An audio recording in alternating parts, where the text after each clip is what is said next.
బెంగళూరు సిటీలో మరో దారుణం జరిగింది. అదనపు కట్నం కోసం భార్యను వేధించాడు భర్త. వేధింపులు తాళలేక ఉరేసుకొని భార్య ఆత్మహత్య చేసుకుంది. బెంగళూరులోని సుద్దగుంటపాలెంలో ఈ ఘటన చోటు చేసుకుంది. 2 ఏళ్ల క్రితం ప్రవీణ్ శిల్పలకు వివాహం జరిగింది. బీటెక్ పూర్తి చేసి సాఫ్ట్వేర్ ఇంజనీర్గా పనిచేశారు ప్రవీణ్ శిల్ప. అయితే పెళ్లైన కొంతకాలానికి బీటీఎం లేఅవుట్లో నివాసం ఉంటున్నారు. ఒరాకిల్ కంపెనీలో సాఫ్ట్వేర్ ఉద్యోగం మానేసి బిజినెస్ చేయాలని ఆలోచించాడు భర్త ప్రవీణ్. ఈ క్రమంలోనే పానీపూరి షాప్ పెట్టాలని నిర్ణయించుకున్నాడు. పానీపూరి బిజినెస్ కోసం పుట్టింటి నుంచి పెట్టుబడిని తీసుకురావాలంటూ భార్య శిల్పను అడిగాడు భర్త ప్రవీణ్. అందుకు అంగీకరించలేదు శిల్ప. దీంతో ఆమెను టార్చర్ పెట్టాడు భర్త.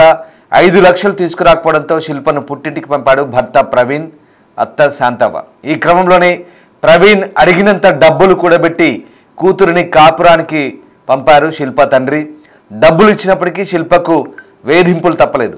మానసికంగా శారీరకంగా టార్చర్ పెట్టాడు ప్రవీణ్. భర్త చిత్రహింసలు భరించలేక శిల్ప ప్రాణాలు తీసుకుంది. బెడ్రూమ్లో శిల్ప ఉరేసుకొని ఉండడాన్ని ప్రవీణ్ గమనించాడు. భార్య మృతిని గుండెపోటుగా చిత్రీకరించే ప్రయత్నం చేశాడు. ఉరేసుకున్న శిల్ప మృతదేహాన్ని మంచంపై పడేశాడు ప్రవీణ్. హార్ట్అటాక్తో శిల్ప చనిపోయిందని ఆమె తల్లిదండ్రులకు సమాచారం ఇచ్చాడు. విషయం తెలుసుకొని ప్రవీణ్ ఇంటికి శిల్ప పేరెంట్స్ వెళ్లారు. ఆమె మృతిపై అనుమానంతో పోలీసులకు ఫిర్యాదు చేశారు. 2 ఏళ్ల క్రితం 35 లక్షల నగదు 15 తులాల బంగారం ఇచ్చి పెళ్లి చేసినట్లుగా శిల్ప తండ్రి చెప్తున్నారు. అదనపు కట్నం కోసం తన కూతురుపై వేధింపులకు పాల్పడ్డట్లుగా ఫిర్యాదు చేశాడు. శిల్ప నల్లగా పొట్టిగా ఉందని తరచుగా అవమానించినట్లు పోలీసులకు కంప్లైంట్లో శిల్ప తల్లి శారద రిపోర్ట్ చేశారు. ప్రవీణ్ అతని తల్లి శాంతవ కలిసి హత్య చేసినట్లుగా ఆరోపించారు. ఈ ఘటనపై పోలీసులు కేసు నమోదు చేసుకున్నారు. అనుమానాస్పద మృతిగా కేసు నమోదైంది. ప్రవీణ్ను అరెస్ట్ చేసి పోలీసులు విచారిస్తున్నారు. మహిళా ఐటీ ఇంజనీర్ అనుమానాస్పదంగా మృతి చెందిన ఘటన బెంగళూరులో చోటు చేసుకుంది. ఎస్జే పాలెంలో నివాసం ఉంటున్న శిల్ప ఆత్మహత్య చేసుకున్నట్లు భర్త ప్రవీణ్ చెప్తున్నాడు. సుద్దగుంటపాలెంలోని నివాసంలో ఉరివేసుకున్న స్థితిలో శవమై తేలింది. శిల్పను ప్రవీణ్ కొట్టి చంపి ఆత్మహత్యగా చిత్రీకరిస్తున్నట్టుగా మృతురాలి పేరెంట్స్ ఆరోపిస్తున్నారు. ప్రవీణ్ వేధింపులు చిత్రహింసల కారణంగా ఇలా జరిగిందంటున్నారు. శిల్ప ఓ ప్రముఖ ఐటీ సంస్థలో ఉద్యోగం చేస్తుండగా ప్రవీణ్ పానీపూరి వ్యాపారం చేసేవాడని అనుమానంతో నిత్యం వేధించేవాడని చెప్పారు. పెళ్లి సంబంధం సమయంలో తాను ఐటీ ఇంజనీర్ అని అబద్ధాలు చెప్పాడని ఫిర్యాదు ఆధారంగా భర్త ప్రవీణ్పై కేసు నమోదు చేసి ప్రస్తుతం పోలీసులు అయితే అరెస్ట్ చేసిన పరిస్థితి కనబడుతోంది. సో మొత్తం మీద పోలీసులు ఈ అంశంపై దర్యాప్తు కొనసాగిస్తున్నారు. బెంగళూరులో వరకట్న వేధింపులకు సంబంధించిన మరొక మరణం అయితే ఇది వెలుగు చూసింది. దాదాపు ఈ ఘటనకు సంబంధించి పోలీసులు అనేక అంశాలను ఇప్పుడు ఆరా తీస్తున్నారు. 27 ఏళ్ల మహిళ టెక్కి తన ఇంట్లో ఉరి వేసుకొని మరణించిందని చెప్తున్నారు. ఇక మొత్తం మీద ఈ నేపథ్యంలోనే ప్రస్తుతం ఈ 27 ఏళ్ల మహిళ తన ఇంట్లో ఉరి వేసుకొని మరణించిందని పోలీసులు అయితే వెల్లడిస్తున్నారు. ఆత్మహత్యకు ప్రేరేపించారనే ఆరోపణలపై ఆ మహిళ భర్తను అరెస్ట్ చేశారు. బాధితురాలి అత్తమామల నుంచి నిరంతరం వరకట్న వేధింపులే ఆమెను ఆత్మహత్యకు దారితీస్తుందని శిల్ప కుటుంబం అయితే ఆరోపించింది.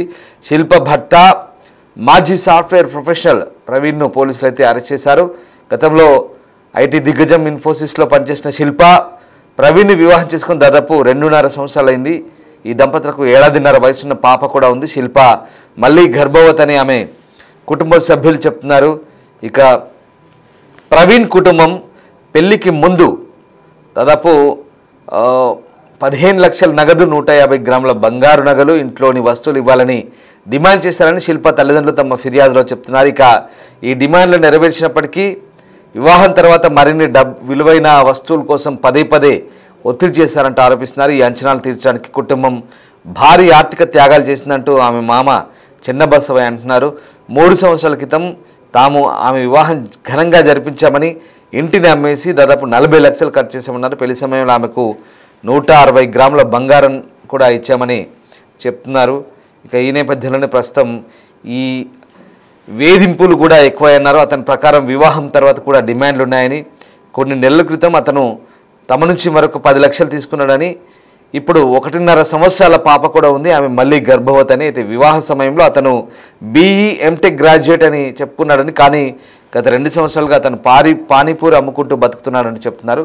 శిల్ప మరణానికి దారితీసిన పరిస్థితులపై అనుమానాలు వ్యక్తం చేస్తున్నారు బంధువులు. ఇంటి లోపల కుర్చీ లేదా ఫ్యాన్ కింద ఏమీ ఉంచలేదని, ఫ్యాన్ కూడా ఎవరికి సులభంగా చేరుకోగలిగే ఎత్తులో లేదంటున్నారు. తలుపు విరిగిన సంకేతాలు కూడా లేవంటున్నాడు. పోలీసులు కేసు నమోదు చేసుకొని దర్యాప్తు చేస్తున్నారు. ఇక గ్రేటర్ నోయిడాలో కూడా ఇలాగే 26 ఏళ్ల మహిళ కట్నం తీర్చలేకపోవడంతో అత్తమామల ఆమెను నిప్పండించి చంపిన ఘటన జరిగిన కొన్ని రోజుల తర్వాత తాజాగా ఈ ఘటన జరిగింది. దర్యాప్తు కొనసాగుతున్న బాధితురాలు నిక్కీ అత్తమామలను ఆమె భర్తను జ్యుడిషియల్ కస్టడీకి తరలించారు అక్కడ. సో ఇక్కడ గ్రేటర్ నోయిడా తరహాలోనే బెంగళూరులో కూడా ఇలాంటి ఘటన చోటు చేసుకుంది. ఒక్కసారిగా మహిళాటికి బలవన్మరణంతో బెంగళూరులో మరొకసారి ఈ అంశం సంచలనంగా మారింది. బెంగళూరులో మహిళాటికి బలవన్మరణానికి భర్త అత్తమామల వేధింపులే కారణమంటూ ప్రస్తుతం వాళ్ళ తల్లిదండ్రులు ఫిర్యాదు చేశారు పోలీసులకు. ఈ నేపథ్యంలో ప్రస్తుతం పోలీసులు అయితే దర్యాప్తు చేస్తున్నారు. శిల్ప పంచాంగమఠ్ అనే మహిళ మంగళవారం రాత్రి అనుమానాస్పదంగా మృతి చెందినట్టుగా చెప్తున్నారు. ఆమె తల్లి శారద ఇచ్చిన ఫిర్యాదు మేరకు ప్రస్తుతం ఆ ఫిర్యాదులో ఆమె వరకట్నం కోసం వేధించారంటూ ఆరోపించింది.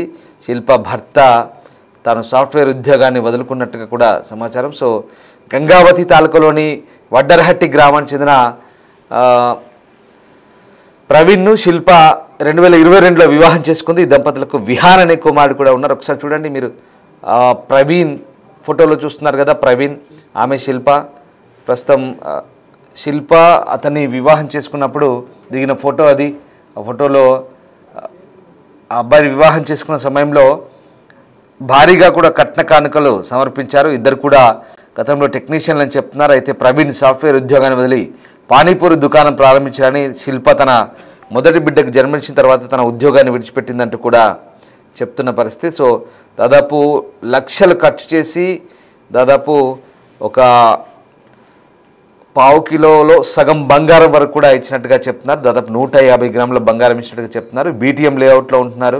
సో వైట్ ఫీల్డ్లోని ఒరాకిల్లో పనిచేసిన ప్రవీణ్ తన ఉద్యోగాన్ని వదిలి పానీపూరి వ్యాపారాన్ని ప్రారంభించినట్టుగా చెప్తున్నారు. సో ఆ రకంగా చివరికి డబ్బు సేకరించి పంపినప్పటికి కూడా వేధింపులు ఎక్కువని చెప్తున్న పరిస్థితి కనబడుతుంది.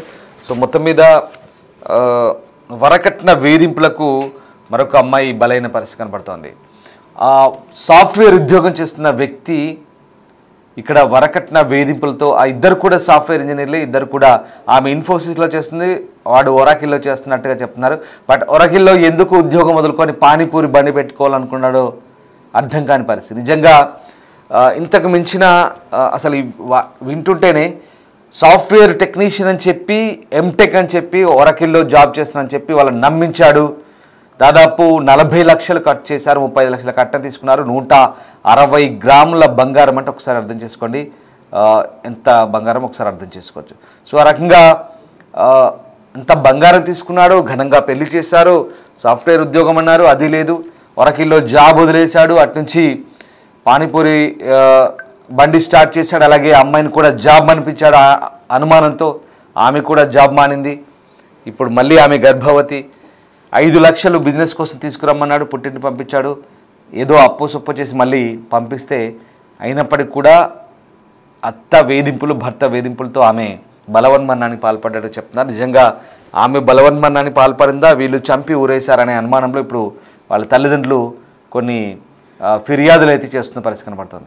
వాస్తవానికి ఉన్నత చదువులు చదువుకొని ఇలా ఒకసారి ఆ దృశ్యాలు చూడండి, వాడిని చూస్తే ఉన్నత చదువులు చదివి దర్జాగా ఏదో ఉన్నత కుటుంబంలో ఉన్న వ్యక్తిలాగా ముస్తాబాయి పెళ్లిలో ఎలా రెడీ అయ్యాడు. కానీ వీడి ఆలోచనలన్నీ కూడా దుర్మార్గం.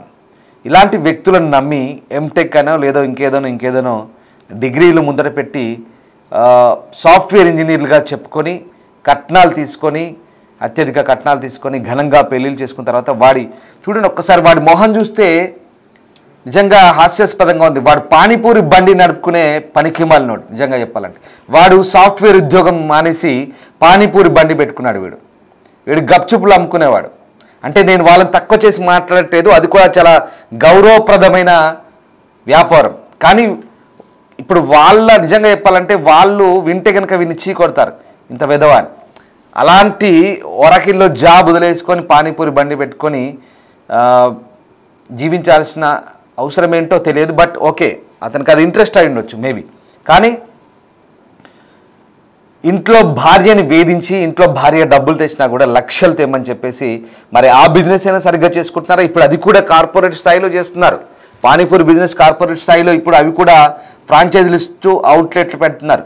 మనం దేన్ని తక్కువ అంచనా వేయడం లేదు, దేన్ని కూడా గౌరవప్రదమైన వృత్తిగానే మనం చూడాల్సిందే ఖచ్చితంగా. ఎందుకంటే ఒకరి దగ్గర పనిచేసే కంటే గౌరవంగా స్వయం ఉపాధి పొందడమే ఉత్తమం అనేది కొంతమంది ఆలోచన. అది మంచిదే.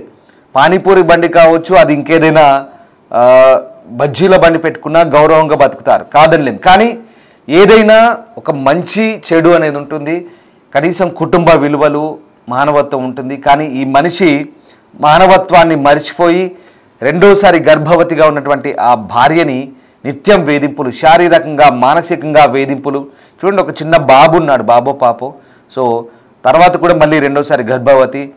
ఆమె కూడా ఉన్నత విద్యావంతురాలు, ఆమె ఎంటెక్ చదివింది, ఆమె ఇన్ఫోసిస్లో జాబ్ చేస్తుంది. ఆమెను ఇన్ఫోసిస్లో జాబ్ మానిపించాడు. వీడి మూర్ఖత్వానికి అనుమానాలు ఎక్కువ. పోనీ వీడు జాబ్ మానేసి తిరిగి గల్లీలో పానీపూరి దుకాణం పెట్టుకున్నాడు, మళ్ళీ ఆమెను జాబ్ మానిపించేశాడు. ఇదెంత మూర్ఖత్వం! నిజంగా కూడా ఇలాంటి ఘటనలు చోటు చేసుకుంటుంటే ఒకసారిగా అసలు సమాజంలో ఆలోచన విధానం. మరి ఇంత అనుమానం ఉన్న వ్యక్తులు పెళ్ళిళ్ళు కూడా చేసుకోకూడదు. అనుమానం ఉంటే గనక పెళ్ళిళ్ళు చేసుకోకూడదు. చేసుకున్నా కూడా భార్యల్ని పరస్పరం, భర్తల్ని భార్య, భార్యని భర్త గౌరవించుకుంటేనే మంచిది, పరస్పరం అవగాహనతో ఉంటేనే మంచిది. పైగా కట్నపు వేధింపులు, వరకట్న వేధింపులు. ఇదిగో ఇలాంటి వ్యక్తులు ఏదో ఒక సాకు చూపుతారు. వరకట్న వేధింపులు లేదా చిత్రహింసలకు గురి చేయడం, అనవసరంగా ప్రాణాలు తీయడం. ఒక మనిషి ఒకవేళ ఆమెగా బలవన్మరణానికి పాల్పడ్డా ఎంత బాధపడి అలాంటి నిర్ణయం తీసుకుంటుందో ఒకసారి ఆలోచించుకోండి. అసలు ఎటుపోతుంది సమాజం? అయితే చంపడము లేదా వాళ్ళను చచ్చేలా చేయడం, హింస, మొత్తం మీద హింస. ఈ రకమైనటువంటి ఆలోచన ధోరణితో జీవితాలు కొనసాగాలంటే కష్టం. ఇప్పుడు వాడు ఏం సంతోషంగా ఉంటాడో, ఆమె చనిపోయిన తర్వాత తప్ప పిల్లల్ని అనాథలు చేయడం, ఇలాంటి దారుణాలు నిజంగా సమాజంలో రకరకాలుగా ఉన్నాయి. చంపడాలు లేదా చంపేలా పురిగొల్పడాలు, ఇవన్నీ కూడా అసలు కనీసం మానవత్వ విలువలు మర్చిపోతున్నారు. వాళ్ళు రేపు పూర్తిగా మళ్ళీ చదువుకున్న వ్యక్తులు ఉన్నత స్థాయిలో ఉన్నటువంటి పరిస్థితి. ఒకసారి ఆ పెళ్లి ఫోటో చూస్తే నిజంగా ఏదో రిచ్గా, ఒక రిచెస్ట్ ఫ్యామిలీ లాగా అనిపిస్తుంది. వాడి వ్యవహార శైలి చూస్తే పానీపూరి దుకాణం పెట్టుకున్నాడు, జాబ్ మేనేజ్. సరే, అది ఆయన ఇంట్రెస్ట్ అనుకుందాం, వి రెస్పెక్ట్, కాదనలేం. కానీ కుటుంబంలో వ్యవహార శైలి, ఆ అమ్మాయిని వేధించిన విధానం, అమ్మాయిని బలవన్మరణానికి పాల్పడాలి చేశాడు లేక అతనే చంపి ఉరేశాడు అనేది ఇప్పుడు ఒక డౌటు. పోలీసుల విచారణలో తెలబోతుంది. మొత్తం మీద దర్యాప్తు అయితే కొనసాగుతుంది. బెంగళూరులో ఈ మహిళా టీకి మృతి అనేది ప్రస్తుతం సంచలనంగా మారింది.